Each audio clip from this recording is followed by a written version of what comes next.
Hello everyone, in this video, we will simplify and evaluate factorials. So, what is 5 factorial? What is that equal to?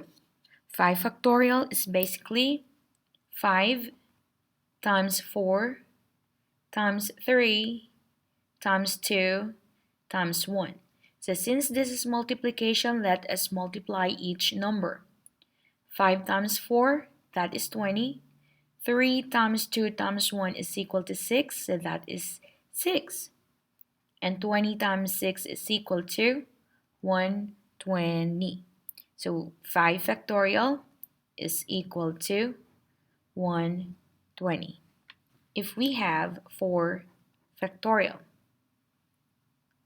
this is 4 times 3 times 2 times 1 is equal to 4 times 3 is 12 times 2 is equal to 24.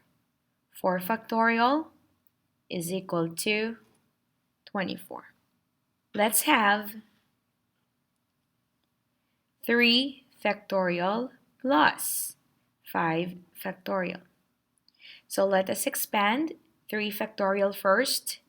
So we have 3 factorial is equal to 3 times 2 times 1. And this is 6. So therefore, 3 factorial is 6 plus. We know that 5 factorial is 120. So this is 120. So 3 factorial plus 5 factorial is equal to 6 plus 120 is 126. How about 3 factorial minus 5 factorial? 3 factorial, you know that this is 6 minus 5 factorial is 120.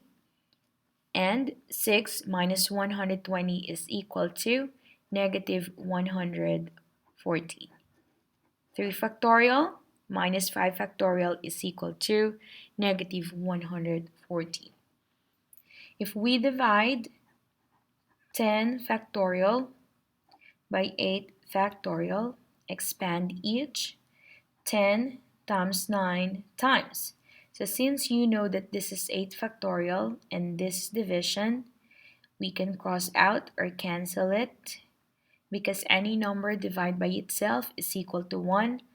8 factorial divided by itself is 1 or cross out. So what we have is 10 times 9, which is equal to 90. So therefore, 10 factorial divided by 8 factorial is equal to 90. How about if we have 8 plus 6 factorial? 8 is just a whole number, so we just copy it, plus 6 factorial is 720. So 8 plus 720 is 728.